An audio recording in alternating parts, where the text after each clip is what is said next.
வணக்கம். மற்றுமொரு செய்தி. வவுனியாவில் தனியார் கல்வி நிலைய கிணறு ஒன்றில் இருந்து உயர்தர மாணவியொருவர் நேற்று சடலமாக மீட்கப்பட்டுள்ளார்.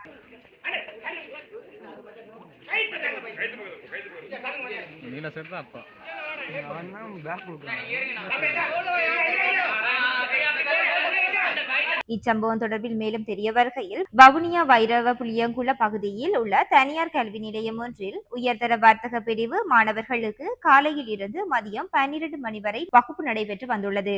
குறித்த கல்வி நிலையத்தில் உயர்தர வர்த்தக பிரிவில் 2025 கல்வி கற்ற குறித்த மாணவி நீண்ட நேரமாகியும் வீடு வந்து சேராமையால் பெற்றோர் மற்றும் உறவினர்கள் குறித்த மாணவியை தேடியுள்ளனர்.